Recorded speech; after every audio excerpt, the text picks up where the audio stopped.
2022 September. Engineering complete ചെയ്ത് നാട്ടിൽ അറിയപ്പെടുന്നൊരു സെൻറ്ററിൽ ഞാൻ SSC കോച്ചിങ്ങിന് ചേരുന്നു. എല്ലാവരും IT ഫീൽഡിലേക്ക് പോകുന്നതുകൊണ്ടും ഞാൻ PSCക്ക് പകരം SSC എടുത്തതുകൊണ്ടും ചെറിയ ക്ലാസ്, കുറച്ച് കുട്ടികൾ, ശാന്തമായ അന്തരീക്ഷം, ഇതായിരുന്നു ഞാൻ പ്രതീക്ഷിച്ചത്. എന്നാൽ ഫസ്റ്റ് ഡേ ക്ലാസ് പോയപ്പോഴാണ് ഞാൻ ആ കാര്യം മനസ്സിലാക്കുന്നത്. ക്ലാസ്സൊക്കെ ചെറുതായിരുന്നെങ്കിലും കുട്ടികളുടെ എണ്ണത്തിന് യാതൊരുവിധ കുറവും ഉണ്ടായിരുന്നില്ല. അങ്ങനെ തിങ്ങി അറിഞ്ഞ ക്ലാസ്സിലൊരു മൂലയിൽ ഇരിക്കുന്ന സമയത്ത് ആദ്യം എൻ്റെ മനസ്സിലേക്ക് വന്നത് എൻ്റെ ഫ്രണ്ട് രാമൻ്റെ മുഖമാണ്. അതെ, ഇന്നത്തെ കാലത്ത് PSC ഒക്കെ വൻ റിസ്ക് ആണെന്നും SSCക്കാണ് ഏറ്റവും കൂടുതൽ സ്കോപ്പുള്ളതെന്നും പറഞ്ഞ് എന്നെ മോട്ടിവേറ്റ് ചെയ്തിട്ട് ഇവിടെ ചേർത്തതിന് ശേഷം ഇതിൻ്റെ തൊട്ടപ്പുറത്തുള്ള ബിൽഡിങ്ങിൽ ILTS കോച്ചിങ്ങിന് ചേർന്ന രാംകുമാർ KM. പക്ഷേ എന്തൊക്കെ പറഞ്ഞാലും അവനെക്കൊണ്ട് ഒരു ഉപകാരമുണ്ടായി. 2-3 വർഷമായിട്ട് കഷ്ടപ്പെട്ട് പഠിക്കുന്ന ഒരുപാട് പേരെ എനിക്ക് അവിടെ കാണാൻ വേണ്ടി സാധിച്ചു. അങ്ങനെ ഈ വീഡിയോ സംഭവിച്ചു. അങ്ങനെ മാസങ്ങൾ ഓരോന്നായിട്ട് കടന്നുപോയി. രാമൻ ഇതിൻ്റെ ഇടയ്ക്ക് നൈസായിട്ട് കാനഡയിലേക്ക് പറന്നിട്ടുണ്ടായിരുന്നു. പതുക്കെ ക്ലാസ്സിലുണ്ടായിരുന്ന കുട്ടികളുടെ എണ്ണം കുറയാൻ വേണ്ടി തുടങ്ങി. 60 കുട്ടികൾ ആദ്യം 40 പിന്നീട് അത് 25 അങ്ങനെ അവസാനം ഫെബ്രുവരിയിൽ ക്ലാസ് അവസാനിക്കുന്ന സമയത്ത് അവിടെ ബാക്കി വന്നത് ആകെ 15 പേരായിരുന്നു. ഈ 15 പേരെ പോലെ ഒത്തിരി എഫേർട്ട് എടുത്ത് കഷ്ടപ്പെട്ട് പഠിക്കുന്ന ഒരുപാട് പേരെ നമുക്കറിയാം. എന്നാൽ ഈ സമയത്ത് തന്നെ ഇവർ നേരിടേണ്ടി വരുന്ന വേറെ ചില പ്രശ്നങ്ങളുണ്ട്. അതിന് ചെയ്ത് എൻ്റെ ഈ ഫ്രണ്ട്സ് തന്നെ നിങ്ങൾക്ക് പറഞ്ഞുതരും.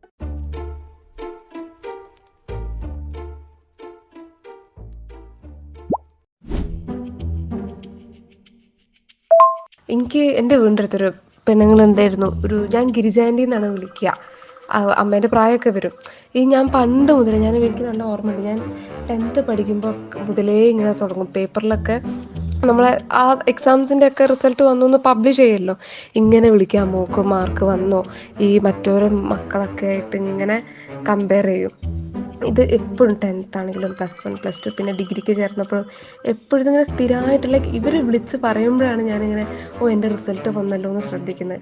അവസാനം ഞാൻ PSC കോച്ചിങ്ങിന് ചേർന്നപ്പോഴെങ്കിലും വിചാരിച്ച് ഇവരുടെ ശല്യം നിൽക്കുന്നു. പക്ഷെ ഇല്ല, പേപ്പറിലൊക്കെ ഇങ്ങനെ ഓരോ ലിസ്റ്റ് പബ്ലിഷ് ചെയ്തെന്ന് പറയുമ്പോൾ അപ്പം വരും വിളി, ആ മോള് ഈ ലിസ്റ്റിലുണ്ടോ, എൻ്റെ ഉണ്ടാവാന്, അത് മറ്റവരുടെ മോളുണ്ടല്ലോ.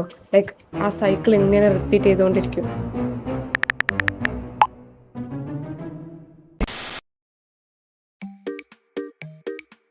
ഒറ്റ ദിവസം പോലും മുടക്കമില്ലാതെ പൂമ്പാറ്റ, വയൽ, പൂച്ച, കുട്ടി, പൂവ്, പ്രകൃതി, പിന്നെ ഞായറാഴ്ച മാത്രം കണ്ടുവരുന്ന ഒരു പ്രത്യേകതരം കുട്ടി എന്നിവയുടെയൊക്കെ ഗുഡ് മോർണിംഗ് ഗുഡ് നൈറ്റ് മെസ്സേജുകൾ മാത്രം അയച്ചുകൊണ്ടിരുന്ന നമ്മുടെ കുടുംബത്തിലൊരു മാമൻ ഒരു ദിവസം ഒട്ടും പ്രതീക്ഷിക്കാതെ എനിക്കൊരു വീഡിയോ മെസ്സേജ് അയച്ചു. രാഹുൽ മോനെ, ഞാനാ ബിനുമാമൻ. വെറുതെ ശബ്ദം അയക്കുന്നതിന് നല്ലതല്ലേ നിന്നെ കണ്ടു പറയുന്നത്. ഞാൻ ഇന്നലെ നിൻ്റെ അച്ഛനെ കണ്ടിരുന്നു. അപ്പോഴാണ് ഞാൻ അറിയുന്നത് നീ PSC പഠിക്കുന്ന കാര്യം. 1-2 കൊല്ലമായില്ലേ. വെറുതെ നീ PSCയുടെ പിന്നാലെ പോയി സമയം കളയണ്ട. ഞാൻ ഇതെന്താ പറയുന്നത് വെച്ചാൽ, എൻ്റെ അച്ഛനും ഇതിന് വലിയ താല്പര്യമില്ല. അവനെന്നോട് പറഞ്ഞിട്ടൊന്നുമില്ല. പക്ഷെ അവൻ്റെ മുഖം കണ്ടപ്പോൾ എനിക്ക് തോന്നി.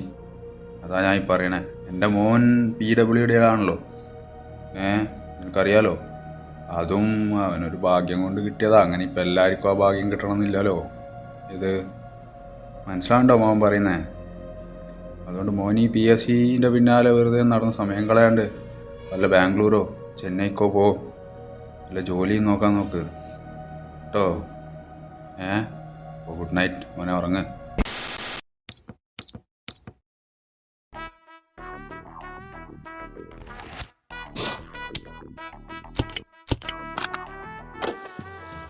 എടാ, വീട്ടുകാരൊന്നും പ്രശ്നമേ അല്ല, ഫുൾ സപ്പോർട്ടാണ്. പക്ഷെ വേറെ ചില ടീംസ് ഉണ്ട്. ഇപ്പോൾ ഇവിടെ ആണെങ്കിൽ ഒരു റിലേറ്റീവ് ഉണ്ട്.